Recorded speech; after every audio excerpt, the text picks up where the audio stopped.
Hello and welcome to FPL Mates, your best mate for fantasy Premier League content for the 2020-21 season. My name is Dan and welcome to my Game Week 34 team selection video. In today's video, we're going to do some transfers. We're going to look at my team, how I'm going to set up for Game Week 34. We're going to look at who I'm going to captain as well. And also we're going to look at my Game Week 33 scores. And guys, we did pretty well. I'll tell you about that in just a wee second. But first of all, guys, please do consider liking the video. Really does help small channels when you like videos. It helps so much. And of course, subscribe. Of course, if you're new around here, that would be really appreciated too. And before we get into my scores from Game Week 33, quick word from our sponsors today, which is, of course, once again, OneFootball, a fantastic sponsor of the channel. They've been so supportive to the channel, you know. It's just a great app / website for all things football. I personally use the OneFootball mobile app just when I want to check on scores from around the world, around the leagues, whatever like that.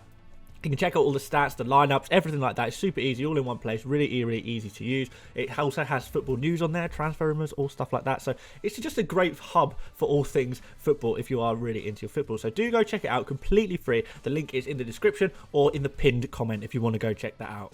So guys, let's start you off with my Game Week 33 scores. And as you can see, we did okay. 65 points with a -4 that I did take last week as well. It's well above average. It's well above the average for top 10k players as well. Once again, so we are continuing to surge up the ranks. And guys, we are on the border, the event horizon of the top 100,000 places. It is so close. There's 182 people ahead of me in the search for top 100k, and we're so close. I'm really happy with how we've been getting on recently. It's just been up and up. Bad start to the season, obviously. I've dwelled on that enough by now, but in the last sort of 10 weeks, it's just been going really well, and finally we're about to break the top 100,000, assuming we can continue this trajectory of green arrows. But the great thing is about my team is that I'm ahead of the template, which is something is a place you always want to be. As long as you are ahead of the template, everyone else around who's still trying to catch up on the template, people are still trying to bring in Nacho, Lingard, maybe Salah, maybe Castan, maybe Trent Alexander-Arnold, maybe Shaw. These are kind of real template players people are still building towards. Obviously, I brought them all in on my wild card, so it's pretty simple for me.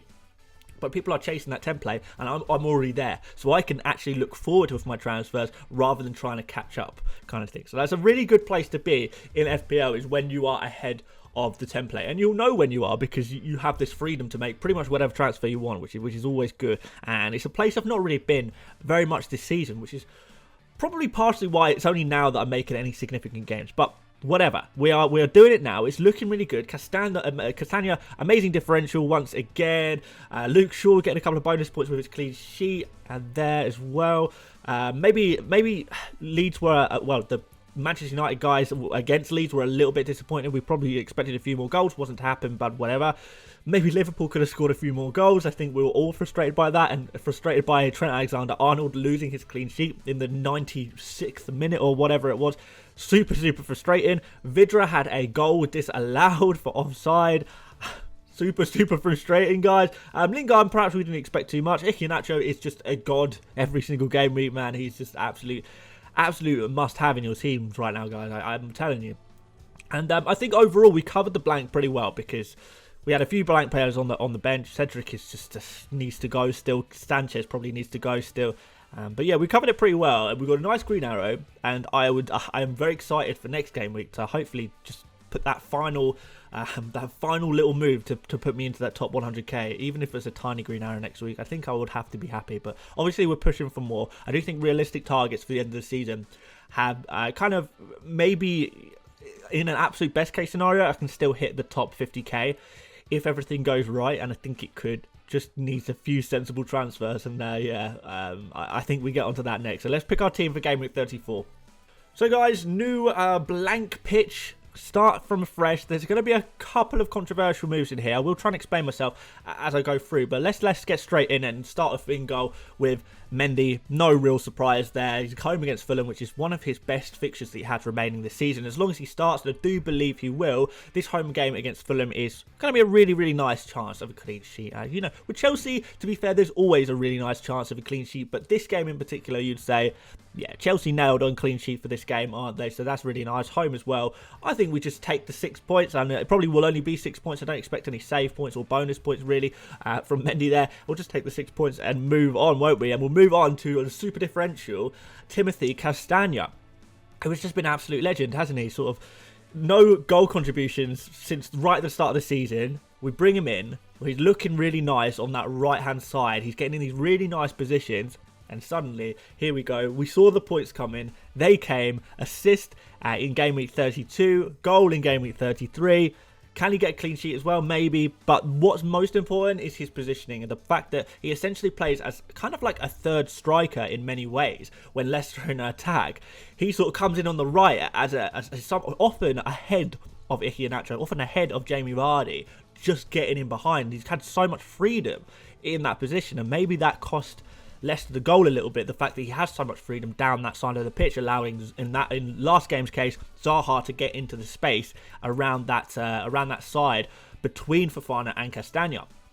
But whatever, when we're looking at FPL players, we're looking for attacking fullbacks, aren't we, who can get goals, who can get assists, and Timothy is definitely that guy. So happy to roll with him for a little bit longer. Leicester still do have a couple of nice fixtures, so it's really nice. Yeah, just very happy to have him in my team before I eventually switch him out, probably for Stuart Dallas in game week 36. But for now, legend, absolute legend in the team. Luke Shaw against Liverpool. I've gone for Luke Shaw here. I know it's a tough game, but Liverpool didn't quite have their shooting boots on against Newcastle. We all saw that. I'm sure we probably all agree with that. I do think that Liverpool can be a little bit wasteful at times. And on the other hand, Manchester United, I have been really impressed with their defensive abilities. They've been not just necessarily just keeping clean sheets, but keeping the chances against them pretty low, which is kind of what we like the look of. Also, Shaw at home, you know, always has a chance of creating goal scoring opportunities. I saw some random stat online the other day that he's created as many chances as Messi this season, which is just insane, isn't it? So yeah, absolutely happy to go with him. And then finally, we're going to finish off with Sanchez. And this is where things get a little bit controversial, and I will explain in a minute when we come to the bench. But Sanchez, is he going to play? Probably not. Probably not going to play. But if he does, and there is a chance that he does, you know, Sanchez does find himself for Spurs going in and out of the team. We never really know when he's going to come back into the team, really.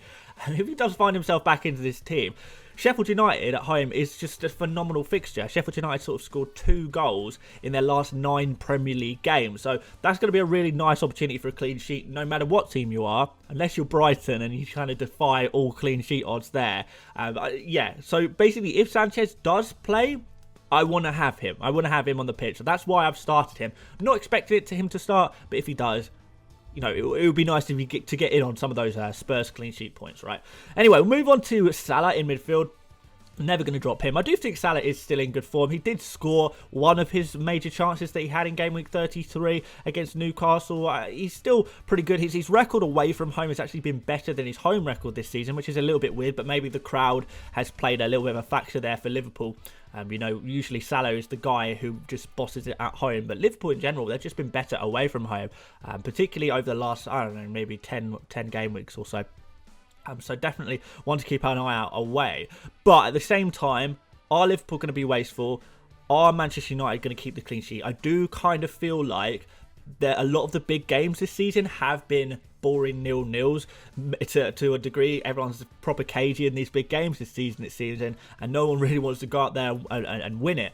In many cases, anyway. So maybe this is a boring 0-0. Maybe we should manage our expectations about this game a little bit. I don't think it's going to be a goal fest, even if there are goals. What are we looking at? You know, a 1-1, a 1-0, 2-0 is maybe even pushing it a little bit too far, knowing how these teams are going to kind of play. And so we move on to Rashford. Rashford is a player who I've actually been really quite happy with, to be fair. But the plan was always to transfer him out after this game week. Just because, I mean, you can see already on the pitch, guys, we are filling up this team with players who are playing in the Liverpool versus Manchester United derby. And what I don't want to have is half of my team all play in one game, because there's going to be, you're very limited of how many points you can get. Now, if one player plays one other player, I don't think that's much of a big deal. But when you're sort of talking about potential of 5 players, 6 players all playing in the same game, then you're kind of in a little bit trouble. So yeah, that's not going to be sticking around for too long. But Greenwood, on the other hand, 7.1 million. because he's priced, because he's the way he's playing, the amount of shots he's taking, the amount of time he's spending around the box, I do think he's in good form. He does like to be at to show some form at the end of the season. He is chasing an England spot as well. He wants to go to the Euros. He wants to be part of that England Euro squad as well. So that's really good. And he is a bit of a differential as well. And for all I've said about Manchester United looking quite good defensively, I don't think this is an easy fixture for Manchester United, but I have put it as a grey fixture just because Liverpool's defence, I don't know, they are very, very fragile at times. And even in that game against Newcastle, they conceded so many chances. You couldn't say that they deserved a clean sheet in that game because, quite frankly, they didn't, because they're just not very good defensively. They make a lot of mistakes. Thankfully, Newcastle are not too clinical, especially before sort of Callum Wilson came on the pitch. Newcastle were not that much of a clinical team. Otherwise, they would have been punished. And I feel like if Manchester United get the same opportunities, I do think Manchester United are capable of scoring goals. So I'm not saying get rid of all Manchester United players ahead of this game. I think it would be pretty naive to say that. But at the same time, very good chance of a 0-0, very good chance of a low-scoring game. But I definitely feel that Manchester United are capable of scoring in this game, having seen Liverpool recently, kind of thing. And let's finish off with the midfield with a former Manchester United man in Jesse Lingard, absolute legend. I feel like now he's back against maybe an easier team rather than Chelsea, which is obviously a really, really tough fixture for an attacker. Now we've got Burnley away, who, despite their 4-0 win against Wolves, are still one of the weaker defences in the league. And you just feel like Lingard's going to get back to doing an absolute madness. Another 10-pointer plus. I think it's possible. Definitely. He's an absolute legend, isn't he? So let's see what he can do. I'm definitely expecting another goal contribution in this game from Jesse Lingard, just because he's a legend. Let's move up front with Harry Kane. I think it's just an obvious player to pick. Probably the most obvious player to pick in the entire of FPL for this game week. Sheffield United, like I say, really, really weak team. I don't want to go in on Sheffield United too much, but it's quite clear that their squad is not of Premier League quality. They're very much a system team, and when the system is figured out, when the manager changes, when they have a few injuries throughout the season, they've kind of been rooted to the bottom of the Premier League for a very good reason, and no amount of form, which they don't have anyway, no amount of motivation, which they don't have anyway, is going to fix that. So they're pretty much in the mud right now, and hopefully they can go again, improve their team, do something again next season. But for now, they've got to go down as whipping boys in the Premier League, and then when we're playing FPL, we want to look at whipping boys, and that's exactly what they are. Harry Kane, on the other hand, one of the best strikers in the world. You might not think he's 100% fit, but he doesn't need to be. He is going to go there, and he's going to do a madness. So no doubts there. Iheanacho, another guy who's actually going to do a madness against Southampton. Very weak Southampton defence. Southampton just kind of been off the boil for the whole second half of the season, to be honest. They've got nothing to play for anymore. Leicester still have loads to play for. Really want to secure that top 4 finish. And Iheanacho is definitely going to be the man to lead the front line there to do that. So he's just turned into prime Ronaldo over the last, I don't know, month and a half. He's just been absolutely insane, and he won't stop shooting. He won't stop scoring. He's occasionally being unselfish as well, so he will get a couple of assists. I'm super impressed. I really am. So yeah, more of that, please, Kelechi, please, for all of our fantasy teams. And we're going to finish off. It's a bit of a weird one. I'm going to finish off with Vidra. I am going to start Vidra again this game week. I know he's just sort of meant to be my 4.8 million backup, but I did watch him against Wolves last game week, and he looked really lively. He looked really good. He did have that goal disallowed. He could have easily got more goal contributions on the day. I wouldn't have been too surprised if he did get a goal and assist. He has been getting goals and assists over the last month and a half as well. He's just been looking pretty good. He's developing a really nice partnership with Chris Wood up front as well. I just think that he plays. I still have a lot of doubts and concerns about West Ham's defence. This is why I don't own any West Ham defenders. I think they are a little bit flaky. Even before they lost Declan Rice, even before they lost Aaron Creswell, both to injury. I don't think they're going to be back for this game week. Maybe the game week after they might start coming back. But even before that, they were looking a little bit dodgy on the defensive side. So now they're conceding a lot of chances. So I do think, again, Chris Wood, Matai, I think that's how you pronounce his name, Vidra, up front.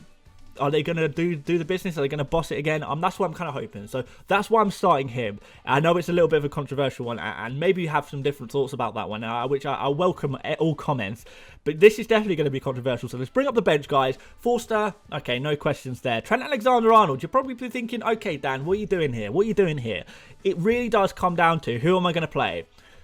Castagna, he's definitely playing. Sanchez, as long as he can get game time, I want him to play. Luke Shaw versus Trent Alexander-Arnold. Who do I pick? Who's more likely to keep a clean sheet? I feel like that's Shaw. With Trent Alexander-Arnold, it's one of two things. He either pushes up and Manchester United's counter-attacking long ball style of football destroys them and gets in behind Trent Alexander-Arnold, and the centre-backs can't recover the ball well enough, in which case Manchester United score goals, or Trent Alexander-Arnold is going to have to do a little bit more defensive duties, in which case he can't get his assists. So either way, Trent is kind of going to be at a disadvantage in this particular game. He's away from home.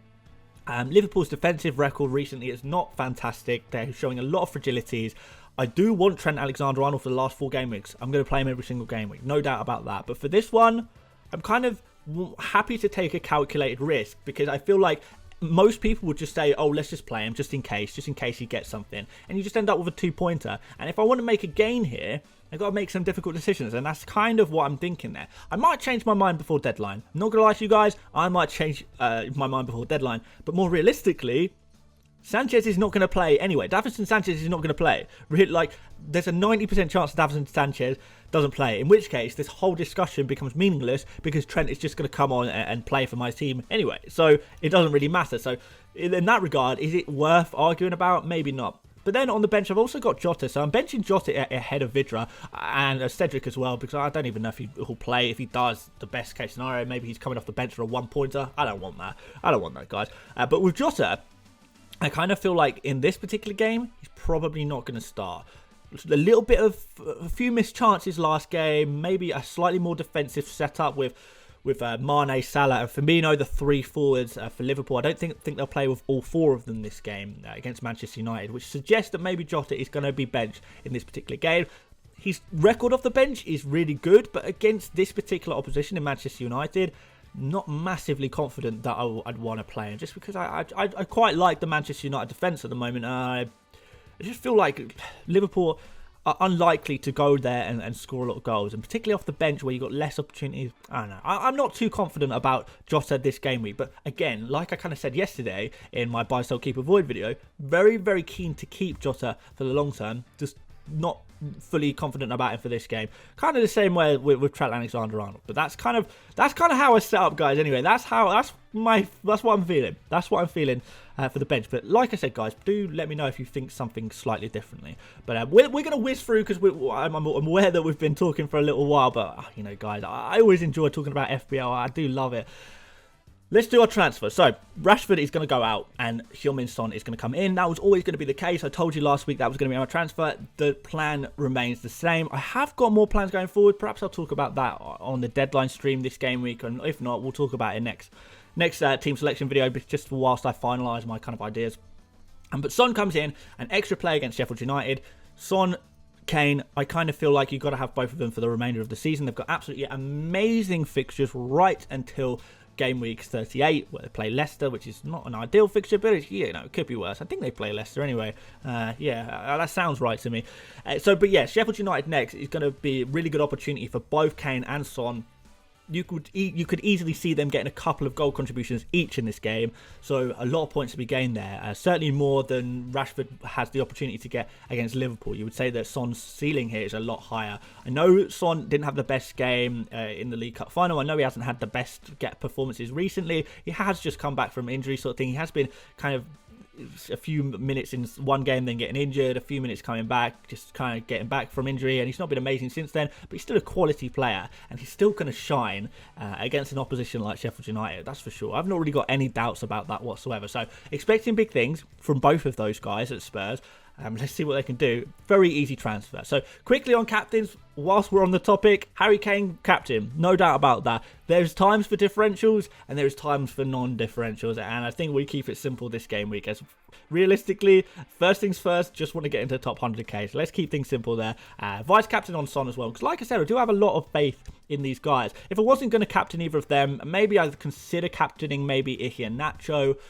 Aside from that, I don't really know who I'd be looking at, to be honest. I don't think there's anyone else I'd be too interested in, particularly in my team anyway. Don't know if any of you guys have any suggestions of who you're captaining, but in my team, you know, Kane, Son, Iheanacho, I don't really see anyone else that I'd be massively enthusiastic about captaining at all. Maybe Lingard against Burnley, that could be pretty fun, but there's times for fun and there's times for to be sensible. But there you go, guys. That's my team, all sorted, easy peasy.